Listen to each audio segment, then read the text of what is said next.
but we had some really cool stuff where they actually set the car on fire while we were in it. So Boris was filming it, and it got really big, and we said, but I thought it was just you said a little bit of fire, like in the front of the car, and you were kind of going to shoot through there. But then they end up setting the whole car on fire. We're like, and you're in it. Oh my God. So I felt like I was back in the LA riots again, which I was. I mean, I didn't steal anything. I was a sightseer. I was just driving by. He said you were really good at making a family environment on the set, and also keeping him from wimping out about doing some of his stunts, because he said that you were always doing all your stunts. Yeah, I think we're like a big support group, and I mean, it's so nice to come back to this kind of family environment, because it really is. I mean, we knew so many people from the last movie, so of course we already come to a crew that we've worked with before. I mean, all like the practical effects guys, all like the production and the art production, the pyro guys, like the zombie makeup team, like just a lot of people that we knew. The props, I mean, it was, and obviously visuals, we've been with the same company, Mr. X, for a long time, so everybody knows everybody on the set, and you just feel like you're kind of coming into such a welcoming environment that it's hard to sort of look at it on a daily basis as work per se, because in the end you are hanging out with people that are really wonderful, and you're having so much fun, and either some explosion happening somewhere, cars on fire. Yeah, somebody's doing something interesting all the time, so there's always something to see, and never a dull day, I have to say, that's for sure. I would get a lot of tweets from people going, explaining like, oh, we're doing blah blah blah, and I'm about to do a crazy flip, or we're about to explode something, and they're like, gosh, and I'm sitting here in the office making copies, like, I want your job. I'm like, I know, I'm sorry.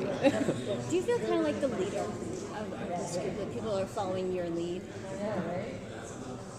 Well, I think definitely after so many movies, I definitely have a sense of responsibility to my cast and crew, in the sense of, like, I've already been through so many of these films that, definitely you want everybody around you to feel good and feel comfortable. Especially, I think there is a danger when you've been working so much with the same people that new people coming in are going to feel awkward, because everyone's got their inside jokes and everyone already knows everyone.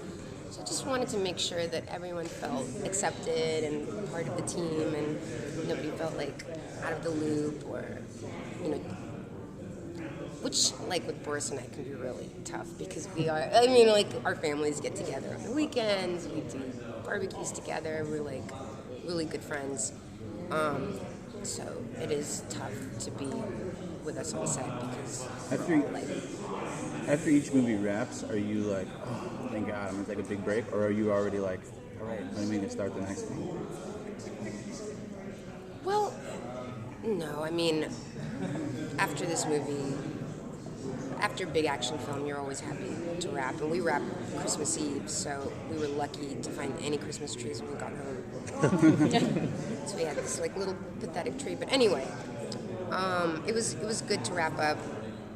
And this year I just have taken pretty much the year off, because I knew I had to do the press during the summer, and then I wanted to work on music and just do stuff for myself, with my daughter, and just be with her and take her to school and pick her up. And I already knew I had like personal appearances and award shows and things like that, so I kind of went, enough.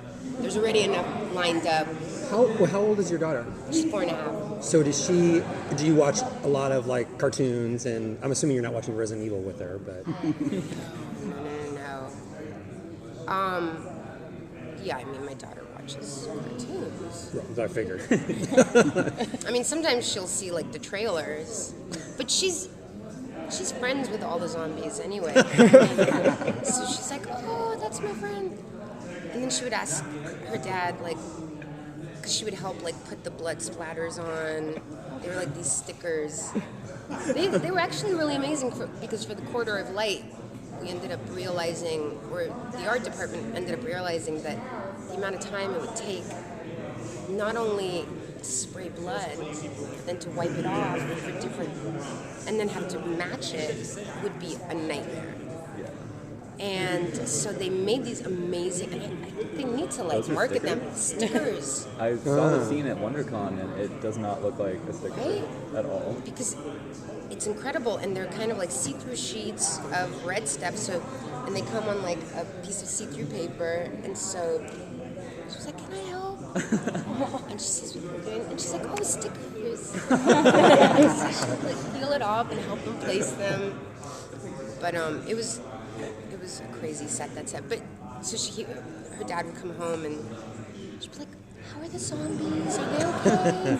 Is everyone okay?" Very cute. Because she would see them, fall down. Yeah. She's like, "Are they okay?" Speaking of corridor of light scene, a lot of those stunts look really difficult. I mean, you're doing, like flips and kicking people while you're flipping. And Yeah. did you find any of those stunts particularly difficult, or did you?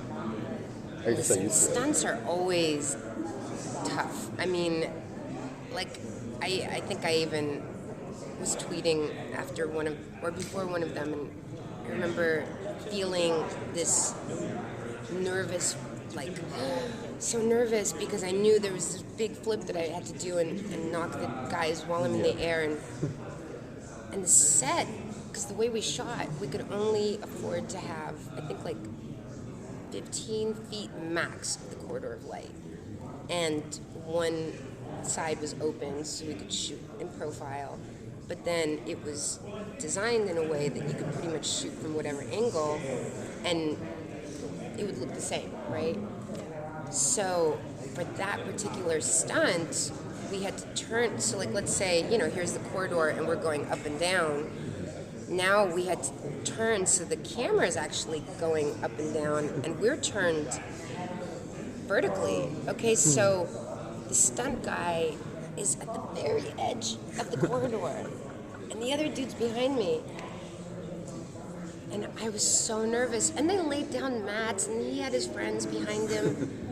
But I don't know, there was something that just scared me. I just imagined maybe that it was real and that my kid would really affect him. And he was like, but I got really scared that he was going to go over the edge of the set, And, when you finally get to the set and do it, it's so different from rehearsal because in rehearsal, in a room and you've got your sweats on, but now with the costume, and then suddenly you're like, oh, with my armbands, they're getting caught in the wires. Can I take them off? Paul's like, well, it's going to cost a lot to put them back in if you take them off in post. Like, okay. Because they're making me really nervous. I feel like they're catching. Suddenly, like, all these things come into play that you don't expect, especially when it comes to costume, and our costumes are always crazy, so pay the price. So, I was talking to my editor about this, and it seems like with like Michonne coming on to The Walking Dead, that badass girls are coming into play in a lot of ways in movies and television right now. But there seems to be still a stigma. He was talking to some guys on a message board, and they said, oh, she can't be a badass, she's a girl. Like, that's actually still prevalent. What do you have to say about that? Yeah, listen, when you start listening to people on message boards, you've got to be super careful because, they can act like they're 100,000, but if there's like 11 of them, you're going to be lucky. Yeah. And these 11 people spend days and give huge essays on why you suck, pretty much, and why you're the worst thing to ever happen to mankind. I've read it before, Paul's read it. It's hilarious, and I would get really upset because I would read these things and then Paul's like, but did you look at the names? Because you'll see them repeating The same themselves. people. And it usually is, there could be a group of them, but it's usually the same people pretty much regurgitating the same stuff over and over again. And when you go, like, a franchise that's done this well, female-driven, you know, it's a big deal. You know, it's amazing. So it's really hard for me to listen to like the few guys who don't agree, or you know, there's never been a better time for women to be in action films, I feel, you know, and you can't listen to naysayers. I mean, if I listened to naysayers, wouldn't have done anything except be a model, because that's what they told me when I was a kid.